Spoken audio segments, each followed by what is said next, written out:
नारायण नारायण नारायण नारायण। आनंद रस रत्नाकर 8 अगस्त। दोषों को मिटाने के लिए उपाय करना पड़ता है। ये कल का और आज का ये 2 पृष्ठ जो हैं दैनिक जीवन में गीता क्रम से हैं 80, 81, 82। यहाँ आगे के पृष्ठों में 87, 88, 89। तो कल जो बात बताई गई, मेरी वेदना मेरे हृदय की पीड़ा, उसमें परम पूज्य महर्षि ने ये बताया कि जो बात जानबूझकर आपने अपने जीवन में जमाई है वह ईश्वर के भरोसे हो जाने से अथवा वह साक्षी दृष्टा बनकर बैठ जाने से नहीं निकलेगी।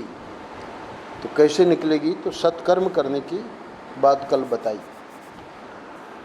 कल एक बात पर ज़्यादा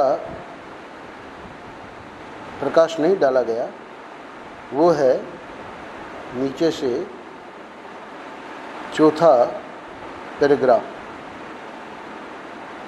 उस बात को लेकर आज महाराज विशेष बात बताएंगे। नारायण, आप इस बात को अच्छी तरह समझ लो कि जो लोग आपसे ये कहते हैं कि तुम तो दृष्टा हो, साक्षी हो, और जीवन में जो अनाचार व्यभिचार है वह रहने दो, उनसे तुम्हारा कोई संबंध नहीं है, वे आपको गलत रास्ते पर ले जाते हैं। तो ये कौन लोग हैं जो ऐसा कहते हैं? और इससे अनजान में हमारे में क्या संस्कार पड़ते हैं, इस प्रकार की बात को सुन के तो दोनों बातें आज बताएंगे। पहली बात तो बता रहे हैं कि अपने दोष को अतीत के गर्भ में फेंक देना बहुत बुद्धिमत्ता नहीं है, कि यह पूर्व जन्म से आया हुआ है। तो यहाँ रुक जाइएगा। यानी बहुत सारी कल्पनाएं, मान्यताएं हमने पहले से बना रखी हैं। उन मान्यताओं को महाराज यहाँ बता रहे हैं कि वो सब मान्यताएं गलत हैं। पूर्व जन्म से आया हुआ दोष है, ये प्राय हम कह देते हैं, वो गलत है। अपने दोष को अतीत के गर्भ में फेंक देना बहुत बुद्धिमत्ता नहीं है। अच्छा, या किसी आदमी पर डाल देना कि उसने हमको सिखा दिया, यह भी गलत है। तो कल बताया था महाराज ने कि लोग आपसे ये कहते हैं कि तुम तो दृष्टा हो, साक्षी हो, आदि आदि। तो कोई व्यक्ति का नाम लेके कह सकता है कि भाई हम ऐसा क्यों कर रहे हैं, हम अपने दोषों पे ध्यान क्यों नहीं दे रहे हैं, हम अपने दोषों को निकालने का प्रयास क्यों नहीं कर रहे हैं। तो बता देंगे कि भाई फलां व्यक्ति ने कह दिया था कि उसकी ओर ध्यान देने की ज़रूरत नहीं है, दोषों की ओर, है ना। तो महर्षि कह रहे कि वो भी गलत है। अगर हम ये कहें कि किसी आदमी पर मतलब डाल देने का मतलब उसका नाम लेके कहें कि उसने हमको इस प्रकार बता दिया, तो सिखा दिया, तो ये भी गलत है।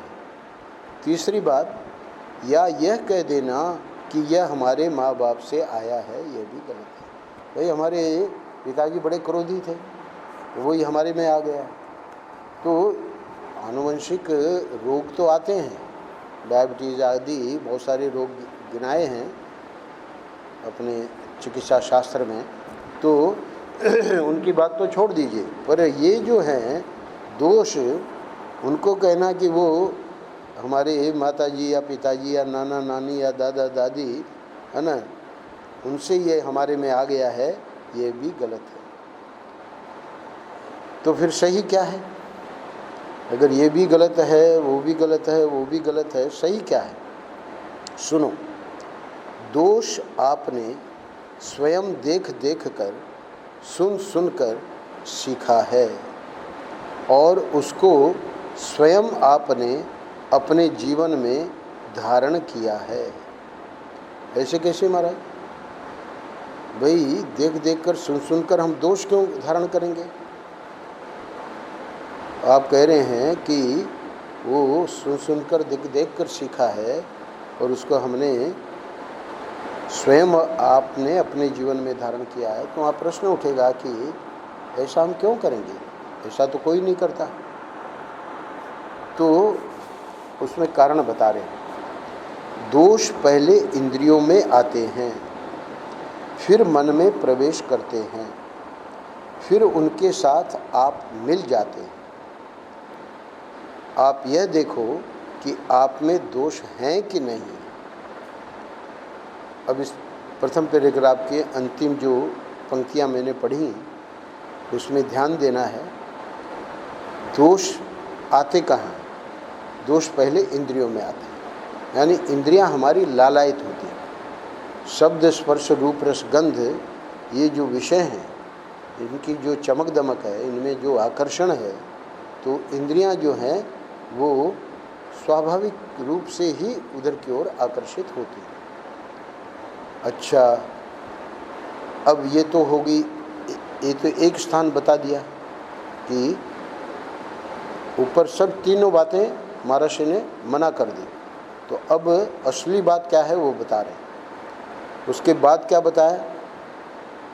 फिर मन में प्रवेश करते हैं। तो अब जब इंद्रियों ने जो चीज़ चाही है ना, मन ने उसका समर्थन किया, तो अब जो है वही दोष मन में प्रवेश कर जाएंगे। अच्छा, तीसरी बात क्या है? फिर उनके साथ आप मिल जाते हैं। तो यहाँ जो अहम है, मन, बुद्धि, चित्त और अहंकार, तो मन को तो गिना दिया महर्षि ने, इंद्रियों को भी गिना दिया। तो दोष इंद्रियों में आए, दोष मन में आया, पर अभी बुद्धि और जो अहम है, अंतःकरण में 4 विभाग किए हैं, मन, बुद्धि, चित्त और अहंकार। तो चित्त को बाद में ऋषियों ने कहा कि अगर 4 नहीं गिनना हो, 2 ही गिनना हो, तो चित्त को मन के साथ कर दो, क्योंकि चित्त में जो संस्कार होते हैं उसी के अनुसार मन जो है संकल्प विकल्प करता है। और ये जो अहम है, मन, बुद्धि, चित्त और अहंकार, तो अहम को बुद्धि के साथ कर दो, तो बुद्धि का अहम से मेल है। तो इस प्रकार 4 की जगह 2 ही गिनने हो तो मन और बुद्धि, तो बुद्धि में अहम का समावेश हो गया और इसमें मन में चित्त का समावेश हो गया। तो अब जो बुद्धि को महर्षि ने यहाँ नहीं गिना, उसी को कह रहे हैं कि फिर उनके साथ आप मिल जाते हैं। तो आप मिल जाते हैं यानी अब ये जो है मैं क्रोधी, तो मैं क्रोधी यानी अहम, तो अहम क्रोधी ये बुद्धि का निश्चय हो गया। तो मैं क्रोधी हूँ, तो इसका मतलब इंद्रियां, मन और बुद्धि, ये 3 जो हैं, भगवान ने श्रीमद् भगवद गीता के 3रे अध्याय में जब अर्जुन ने ये पूछा, शुभम बैठे हैं, उनको तो 3रा अध्याय याद है। अर्जुन ने गीता के 3रे अध्याय के अंत में एक प्रश्न किया, अथ केन प्रयुक्तोऽयं पापं चरति पुरुषः अनिच्छन्नपि वार्ष्णेय बलादिव नियोजितः। भगवान ने इस प्रश्न का उत्तर 7 श्लोकों में दिया। प्रश्न क्या था? बलादिव नियोजितः, अनिच्छन्नपि, न चाहते हुए भी कोई मानो बलपूर्वक इसको लगा रहा है। किसको? अथ केन प्रयुक्तोऽयं पापं चरति पुरुषः, ये पुरुष जो है वो किसके द्वारा प्रयुक्त हुआ पाप में आचरण, पाप का आचरण कर बैठता है। प्रश्न कर रहे हैं अर्जुन। क्यों? क्योंकि वो अनुभव कर रहे हैं कि ऐसा देखा गया है कि अनिच्छन्नपि वार्ष्णेय, वार्ष्णेय यानी हे कृष्ण, बिना चाहते हुए भी लगता है कि मानो कोई बलपूर्वक उसको लगा रहा है। भगवान ने ये उत्तर नहीं दिया कि मैं करता हूँ। भगवान ने उत्तर दिया, राग एष काम एष क्रोध एष रजोगुण समुद्भव महाशनो महापापमा विद्ये नमिह वेदनम। ये जो हमारी कामना है, ये जो हमारा क्रोध है, वो ही हमको ये पाप कर्म में लगा देता है। तो आगे चल के उन्हीं 7 श्लोकों में, एक श्लोक तो अभी मैंने कहा आगे के 6 श्लोकों में भगवान ने एक श्लोक में ये बताया कि ये कामना रहती कहाँ है, काम और क्रोध ये रहते कहाँ हैं। इंद्रियाणि मनोबुद्धि अस्याधिष्ठान उच्यते। क्यों? अगर उनका रहने का स्थान पता लग जाए तो फिर हम प्रयास करके वहाँ से इनको निकालें। तब भगवान ने कहा कि इंद्रियों में, मन में और बुद्धि में, इंद्रियाणि मनोबुद्धि अस्याधिष्ठान उच्यते। तो यही महर्षि बता रहे हैं कि ये जो दोष हैं ये पहले इंद्रियों में आते हैं, फिर मन में प्रवेश करते हैं, फिर उनके साथ आप मिल जाते हैं, यानी बुद्धि में ये प्रवेश कर जाते हैं। तो अब चलो ये तो पता लग गया कि दोष रहते क्या, दोष रहते कहाँ हैं। तो अब ये आसान हो जाएगा कि उसको वहाँ से हमको विदा करना है, वहाँ से हमको निकालना है। तो देखना क्या है, आप यह देखो कि आप में दोष हैं कि नहीं, सीधी बात है। ये बहानेबाजी की भाई पिता माता से आ गए या किसी ने सिखा दिया या है ना पूर्व जन्म से आ गए, तो ये सब कुछ करने की ज़रूरत नहीं है। सबसे पहले ये देखना है कि हमारे में दोष हैं कि नहीं। तो अगले पैराग्राफ में ये बता रहे हैं कि ये दोष जो हैं ये दुश्मन, कामेश क्रोधेश रजोगुण समुद्भव महाशनो महापापमा विद्ये नमिह वेरिणम। महाशना महापापमा, इनको क्या बताया, महापापमा। तो महापापमा यानी ये दुश्मनी है, और अशन यानी इसका पेट भरता नहीं, कामना वगैरह का कितना भी करो पेट भरता नहीं। तो आप अपने दुश्मन को नहीं पहचानते हैं, बोलते हैं कि ये हमारा क्या करेगा। हो क्या रहा है कि व्यक्ति को लगता है कि इससे हमारा कुछ नहीं बिगड़ेगा। दोषों को मिटाने के लिए उपाय करना पड़ता है, आज का शीर्षक है, दोषों को मिटाने के लिए उपाय करना पड़ता है। ये कहने से काम नहीं चलेगा कि ये हमारा क्या करेगा। क्यों? आपके जीवन में यदि कोई दोष है तो उसको छोटा समझकर उसकी उपेक्षा मत कीजिए कि यह हमारा क्या बिगाड़ लेगा। होता यही है। अरे भाई, जब देखते हैं कि फलाने में तो इतने बड़े बड़े दोष हैं तो हमारे में तो कुछ नहीं है, तो उपेक्षा कर देते हैं। मैंने बताया राम सुखदास जी का कि कोई भी अवगुण हमको पता लग जाए, उसको उसकी अवहेलना नहीं करनी, उसकी उपेक्षा नहीं करनी, उसको इग्नोर नहीं करना है। क्यों नहीं करना है? क्योंकि आगे देखिए क्या कह रहे हैं। विदुर नीति में आया है ये श्लोक, शत्रु को, रोग को, आग की चिंगारी को, पाप को, सांप के बच्चे को और राजा को कभी छोटा मत समझिए। क्या क्या चीज़ें गिनाई? शत्रु 1, रोग 2, आग की चिंगारी 3, पाप 4 और सांप के बच्चे को 5 और राजा 6। तो ये दोष को क्या कहा भगवान ने? महाशनो महापापमा। तो ये जो पाप रूपी दोष है, इसको विदुर जी ने बताया धृतराष्ट्र को विदुर नीति में कि इनको कभी भी छोटा नहीं गिनना चाहिए। क्यों महाराज? इनके अंदर बहुत शक्ति भरी रहती है, इसीलिए महाशब्द प्रयोग किया। महापाप बहुत शक्ति भरी रहती है। आग की चिंगारी, उस दिन रात को हमने देखा तो गलत था वो। भाई जो भी है, आपने बत्तियां जलाई, एक तो उसके नीचे रख दिया, बाद में वो क्षमा मांग रहा था। देखना चाहिए हम कहाँ रख रहे हैं। पूरी रात जलेगा तो पेड़ तो बेचारा, पौधे में भी प्राण है ना, जल गया वहाँ। तो आग की चिंगारी जब इतनी भयंकर होती है तो वो तो इतनी लपट मार रही थी, है ना। ये रात को इस प्रकार से आग को छोड़ के और सो जाना, ये बुद्धिमानी नहीं, बहुत खतरनाक। आग की चिंगारी कह रहे हैं, वहाँ तो बहुत बड़ी लपट थी, हवा आई और पूरा महाराज अग्निकांड हो जाएगा। रोटीराम बाबा जहाँ रहते थे, बल्कि इनके स्वामी गिरीशानंद जी के गांव में खेतों में आग लगी, बहुत बड़ा अग्निकांड हुआ, बहुत सारे खेत जल गए, घर भी जल गए। आग की चिंगारी को, क्योंकि इसके अंदर बहुत बड़ी शक्ति भरी रहती है। जितनी चीज़ें गिनाए हैं शत्रु को, और वो शत्रु दूसरों को जमा कर रहा है ना, क्यों? क्योंकि आक्रमण करना है।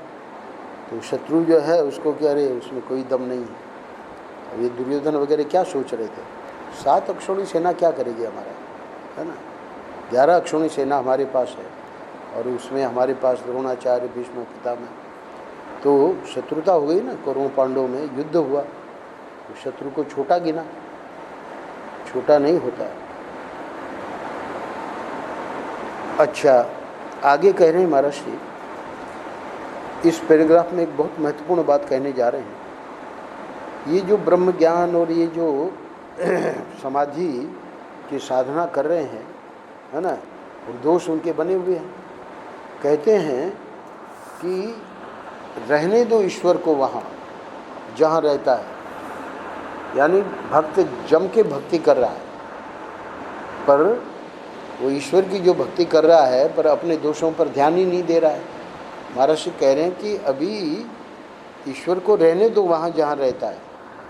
अच्छा, वेदांती को कह रहे हैं ब्रह्म ज्ञान को रहने दो वेदांत की पोथियों में, मतलब अभी तो तुम बस लगे पड़े हो वेदांत की, है ना, ये कर लिया वो कर लिया, फलानी पुस्तक पढ़ ली, वो भी पुस्तक पढ़ ली, केनोपनिषद भी हो गया, कठोपनिषद भी हो गया। अरे वेदांत को, ब्रह्म ज्ञान को वेदांत की पोथियों में रहने दो। क्यों महाराज? बताएंगे। और असंगता को रहने दो योगियों के घर में।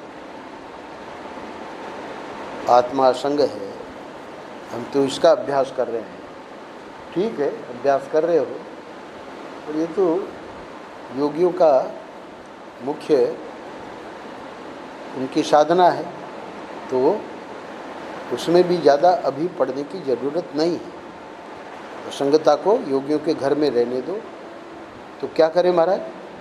कह रहे हैं, परंतु यदि आपको अपने इस मनुष्य जीवन का संस्कार करना है, कल ये बात आई थी कि विकार मिटाने के लिए कर्म संस्कार जो नहीं मानते या नहीं करते हैं, वे लोग सही रास्ते पर नहीं चल रहे हैं। उसी बात को, क्योंकि वही प्रवचन है, तो उसी प्रवचन में आगे चल के महाराज श्री बता रहे हैं कि अब वो लोग मान ही नहीं रहे हैं। कह रहे हैं कि परंतु यदि आपको अपने इस मनुष्य जीवन का संस्कार करना है, जो नहीं मान रहे उनकी तो बात ही छोड़ो, है ना, कर्म संस्कार नहीं मानते हैं, पर जो मानने वाले हैं, आस्तिक लोग हैं, हमारे जैसे लोग, है ना, पर करते नहीं हैं। तो महर्षि कह रहे हैं कि यदि आपको अपने इस मनुष्य जीवन का संस्कार करना है, क्या अर्थ हुआ?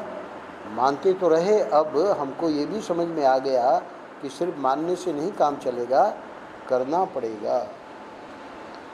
अब उनके लिए कह रहे हैं कि यदि आपको अपने इस मनुष्य जीवन का संस्कार करना है, तो पहले दोष के स्वरूप को समझो, दुश्मन को समझो। मनुष्य जीवन का संस्कार कब होगा? जब पहले दोष मिटेंगे। इसीलिए मैंने कहा कि यज्ञोपवीत संस्कार में बता दिया जाता है, ये करना है, ये नहीं करना। बोले महाराज हम ब्रह्म ज्ञान में लगे हैं और इसी से दोष मिट जाएंगे। बोले नहीं, हो नहीं सकता ब्रह्म ज्ञान, हो नहीं सकती स्वरूप स्थिति जब तक दोषों का निवारण न किया जाए। दोषों का निवारण पहले करना पड़ेगा, बाद में ब्रह्म ज्ञान होगा। ऐसा नहीं है कि ब्रह्म ज्ञान में लगे हुए हैं इसलिए दोष मिट जाएंगे। ज्ञान जो है अज्ञान को मिटाएगा। दोषों को मिटाने के लिए परम पूज्य महाराज ने कल बताया सत्कर्म। तो सत्कर्म क्या है? यही जो वर्णाश्रम धर्म है हमारा, वही सत्कर्म। यम और नियम जो बताए हैं शास्त्रों में, सत्य, अहिंसा, ब्रह्मचर्य, अस्तेय, अपरिग्रह, है ना, नियम बताए हैं, शौच, संतोष, तप, स्वाध्याय, ईश्वर प्रणिधान, तो ये जितने यम नियम और ये जो वर्णाश्रम धर्म का जिस वर्ण में और जिस आश्रम में हम हैं उसके नियम हमारे पर लागू हैं। अगर हम सन्यासी हैं तो सन्यासी के धर्म हमारे पे लागू हैं। तो दोषों को निवारण करने के लिए ब्रह्म ज्ञान या स्वरूप स्थिति में हम लगे हुए हैं, बोले कुछ नहीं होगा, ब्रह्म ज्ञान भी नहीं होगा, स्वरूप स्थिति भी नहीं होगी। क्यों? क्योंकि दोष बने हुए हैं। जब तक दोषों का निवारण नहीं होगा तब तक ये संभव ही नहीं। अरे नींव ही नहीं बनाई तो महल खड़ा कैसे करोगे? अच्छा, अब जो मैंने बताया कि कल एक बात अधूरी छोड़ दी कि जो लोग आपसे ये कहते हैं कि तुम तो दृष्टा हो, साक्षी हो, और जीवन में जो अनाचार व्यभिचार है वह रहने दो, वे आपको गलत रास्ते पर ले जाते हैं।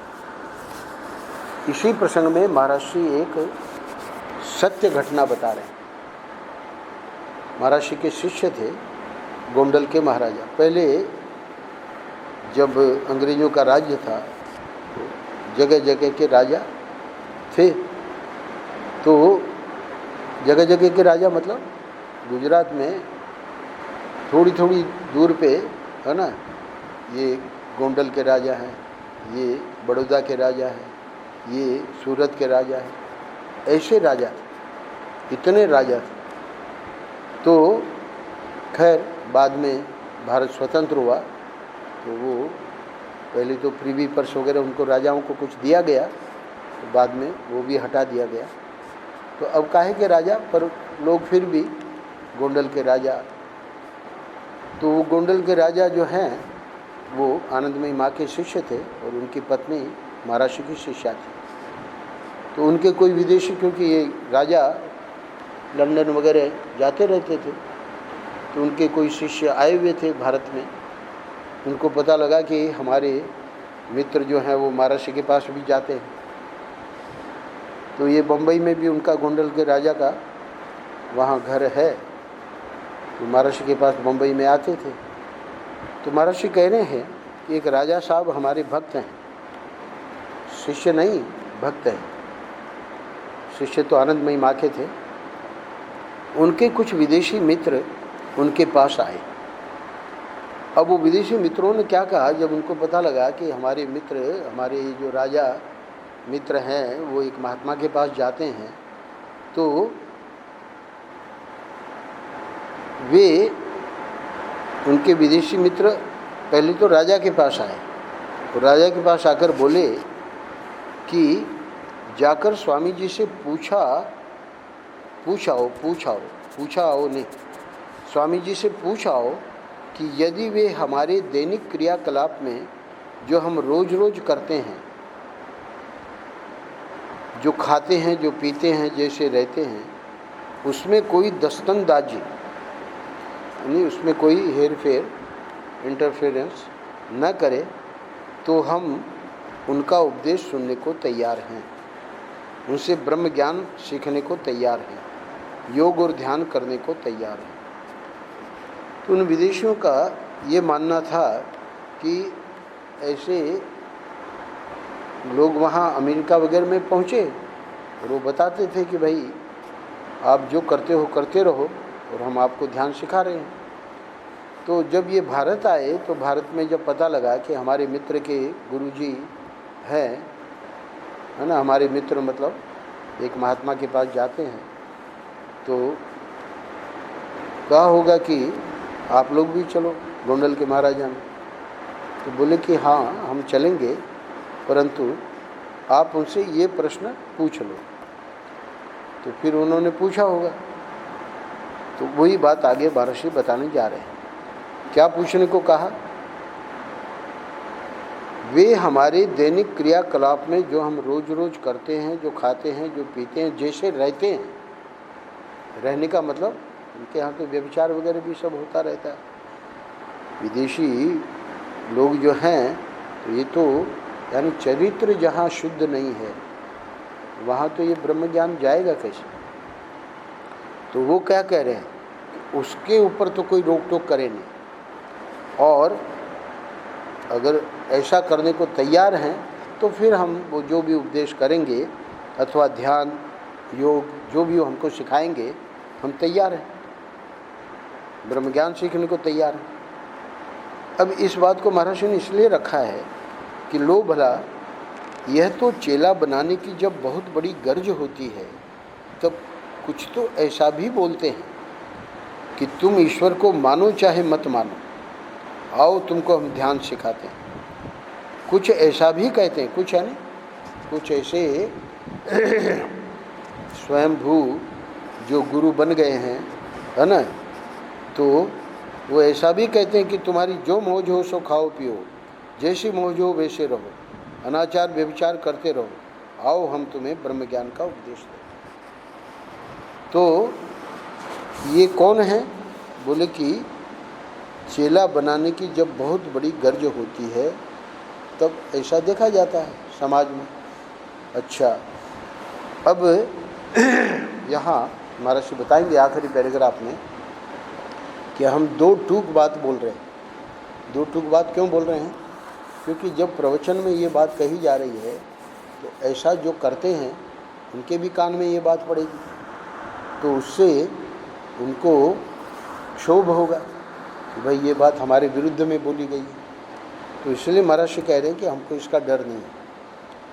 तो अब यह बात तो भाई यदि ऐसा चेला बनाकर उससे बहुत कुछ कमाना हो तभी कही जा सकती है।